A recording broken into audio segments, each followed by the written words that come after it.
Hi friends, welcome to lucky Chakrika channel. ఈరోజు నేను మీకు కొబ్బరి పాయసం చూపిస్తున్నాను. అంటే కోకోనట్ కీర్. మనం పాయసం సేమియాతో చేసుకుంటాం, కానీ నేను కొత్తగా కొబ్బరి తురుముతో తయారు చేశాను. ఇదైతే పిల్లలు చాలా ఇష్టంగా తీసుకుంటున్నారు. మీరు కూడా ట్రై చేయండి. ఈ కొబ్బరి పాయసం ఎలా చేసుకోవాలో ఇప్పుడు నేను మీకు చేసి చూపిస్తాను.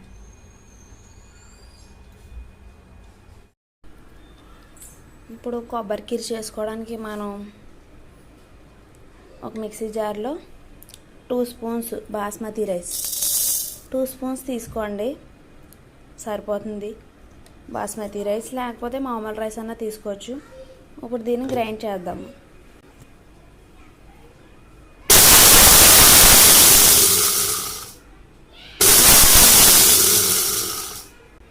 చూడండి, లైట్గా బ్లైండ్ అయింది కదా. ఇందులో మనం 2 యాలకులు తీసుకొని అందులో వేసుకోవాలి.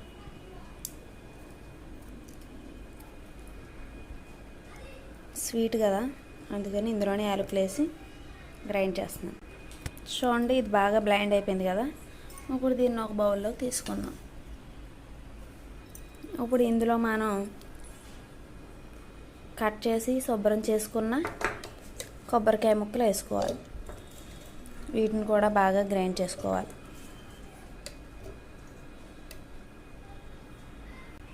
చూడండి, ఇది కూడా గ్రైండ్ అయిపోయింది. దీన్ని కూడా ఒక బౌల్లోకి తీసుకుందాం.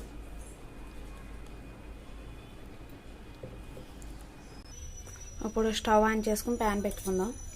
ప్యాన్ పెట్టుకుని అందులో 2 టేబుల్ స్పూన్ నెయ్యి వేసుకుందాం.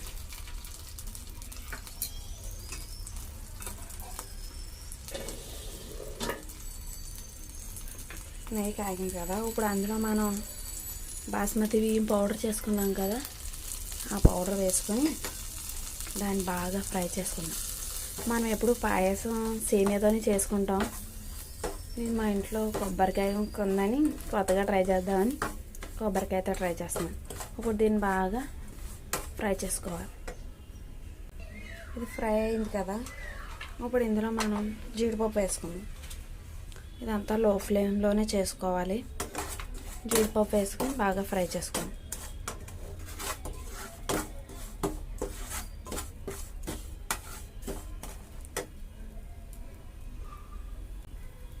ఇప్పుడు ఇందులోనే మనం కొబ్బరి కూర చేసుకున్నాం కదా, కొబ్బరికాయ అది వేసుకొని బాగా ఫ్రై చేసుకుందాం.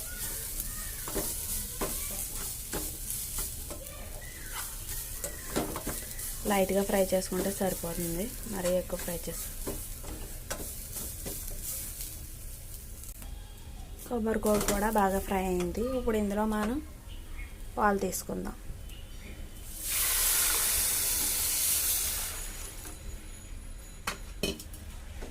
ఒక కప్తో పాలు వేసుకుందాం. ఇప్పుడు దీనిపైన మూత పెట్టి కొద్దిసేపు మరగనిద్దాం. చూడండి, పాలు బాగా మరిగాయి కదా, కుక్ అయింది. ఇప్పుడు ఇందులో మనం షుగర్ వేసుకుందాం. ఎవరికి టేస్ట్ తగినట్టు వాళ్ళు షుగర్ వేసుకోండి. మేమైతే తక్కువగానే వేసుకుంటాం. షుగర్ బాగా మెల్ట్ అవ్వాలి. 10 మినిట్స్లో రెడీ అయిపోద్ది. ఎక్కువ ప్రాసెస్ ఏం కాదు, చాలా ఈజీ.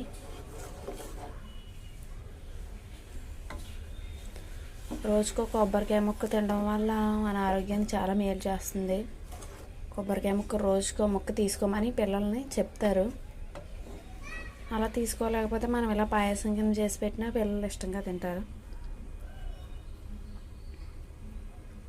ఇప్పుడు ఇందులో మనం పిస్తా పప్పు,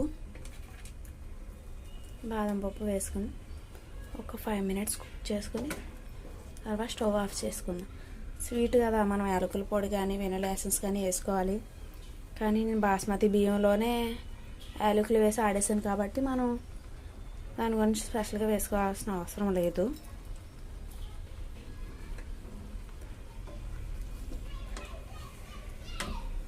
ఇది నేను కొత్తగా ట్రై చేశాను. ఫస్ట్ టైం ట్రై చేసినప్పుడు చాలా బాగా వచ్చింది.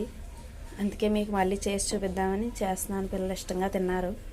మీరు కూడా ట్రై చేస్తారని మీకు చూపిస్తున్నాను. ఓకే, అప్పుడు స్టవ్ ఆఫ్ చేసి మనం సర్వ్ చేసుకుందాం. దీన్ని మీరు ఇలా గ్లాస్లోకి కానీ కప్లోకి కానీ తీసుకొని స్పూన్ వేసుకొని తీసుకోవచ్చు. ఇది వేడిగా తీసుకున్నా పర్వాలేదు, చల్లగా తీసుకున్నా పర్వాలేదు. దీని మీద మనం పిస్తా బాదంతో గార్నిష్ చేసుకుందాం.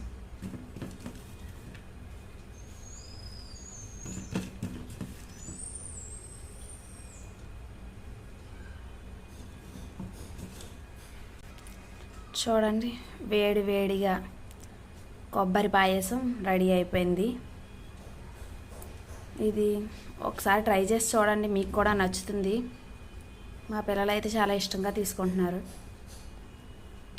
మీకు కనుక ఈ వీడియో నచ్చితే లైక్ చేయండి, షేర్ చేయండి, సబ్స్క్రైబ్ చేయడం మర్చిపోకండి. ఇది మాత్రం మీరు తప్పకుండా ట్రై చేసి చూడండి, మాకు కామెంట్స్లో చెప్పండి. తప్పకుండా ట్రై చేయండి. Healthy coconut kheer ready. ఈరోజు నేను మీకు పానీపూరి ఇంట్లో ఎలా తయారు చేసుకోవాలో చూపిస్తాను. ఈ టైంలో మనం బయటికి వెళ్ళాం కదా, పిల్లలకి హెల్తీగా ఇంట్లోనే చేసి చూపించండి. చూడండి, తప్పకుండా ట్రై చేయండి. ఇప్పుడు వీటిని ఎలాగో నేను చేసి చూపిస్తాను, చూడండి. ఇవి పానీపూరి చిప్స్ బయట విడిగా దొరుకుతాయి. లేనివారు పానీపూరి ఎలా తయారు చేసుకోవాలో నేను తర్వాత వీడియోలో చేసి చూపిస్తాను. ముందు వీటిని ఫ్రై చేసుకుందాం. ఆయిల్ పెట్టుకొని స్టవ్ ఆన్ చేసుకుందాం.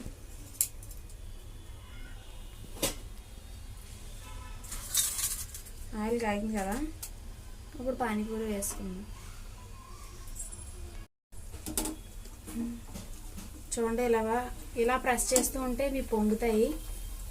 చూడండి, ఇలా తిప్పుకొని ఇది ఫ్రై చేసుకోవడం. చూడండి,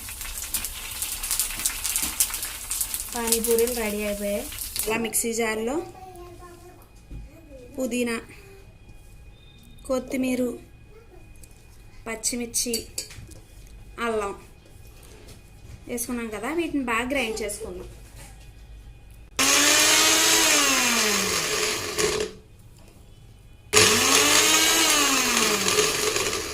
ఇప్పుడు మనం ఇందులో చూడండి, ముందుగానే చింతపండు నానబెట్టి పెట్టుకోవాలి. దీన్ని బాగా పిసుకొని ఆ వాటర్ ఇందులో వేసుకోవాలి.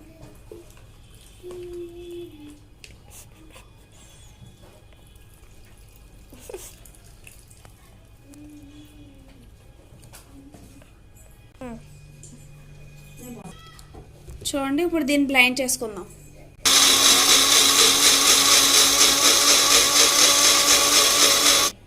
చూడండి, ఇలా బ్లైండ్ అయింది కదా, ఇప్పుడు దీన్ని మనం ఉడకబెట్టుకుందాం. ఇందులో మనం ఇంకా చింతపండు రసం పిండుకొని వేసుకోవాలి.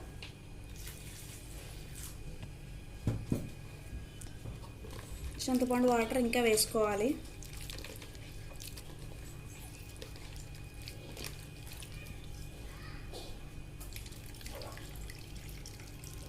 మీకు ఎంత కావాలితే లిక్విడ్ అంత క్వాంటిటీ చేసుకోండి. ఇలా వాటర్ మొత్తం కింద దిగిపోవాలి.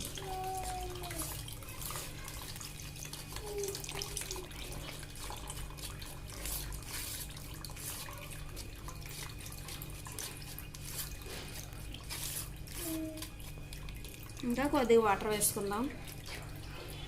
మరి ఘాటుగా ఉండకూడదు కదా, కాబట్టి వాటర్ ఎక్కేసుకోవాలి.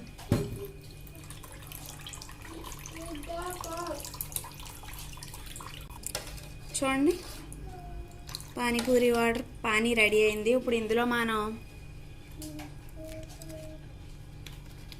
1 టేబుల్ స్పూన్ ఇది pepper powder, black pepper powder వేసుకోవాలి.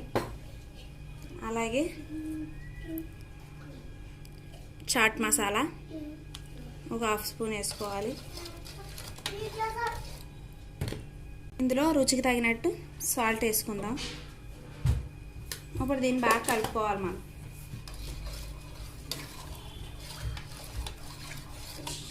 చూడండి, పానీపూరిలోకి పానీ రెడీ అయింది. చూడండి, పానీపూరిలోకి పానీ రెడీ అయిపోయింది. ఇప్పుడు దీన్ని మనం పక్కన పెట్టుకుని చాట్ తయారు చేసుకుందాం. ఇప్పుడు చాట్ కోసం మనం ఇవి ఉడికించిన బంగాళదుంపల తొక్క తీసుకొని వీటిని బాగా స్మాష్ చేసుకోవాలి.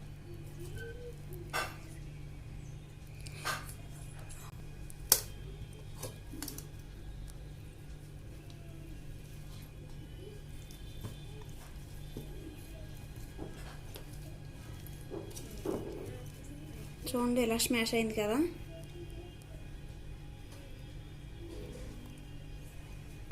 ఇప్పుడు దీంట్లో మనం చాట్ మసాలా,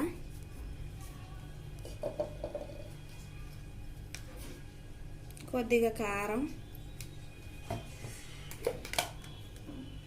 ఉప్పు, చిటికెడు మిరియాల పొడి, ఇది తక్కువ వేసుకోండి.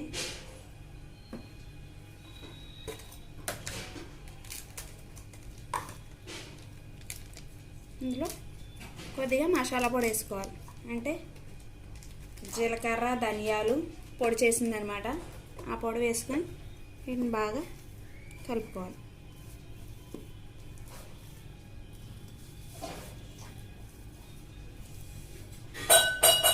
కొద్దిగా కొత్తిమీర వేసుకొని కలుపుకుంటే సరిపోతుంది. పానీపూరిలోకి చాట్ రెడీ అయిపోయింది. దీన్ని ఒక బౌల్లోకి తీసుకుందాం. ఓకే, పానీపూరిలోకి అన్నీ రెడీ అయిపోయాయి. ఇవి పానీపూరీలు, లిక్విడ్ చాట్, ఇది టమాటా సాస్, ఆనియన్స్. ఇప్పుడు మనం సర్వ్ చేసుకుందాం. ఇందులో కొద్దిగా చాట్ పెట్టుకుందాం, సాస్ వేసుకొని ఆనియన్స్,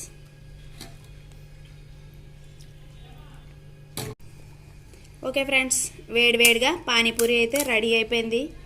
మీరు కూడా ఇంటి దగ్గర తప్పకుండా ట్రై చేసి చూడండి, చాలా బాగుంటుంది.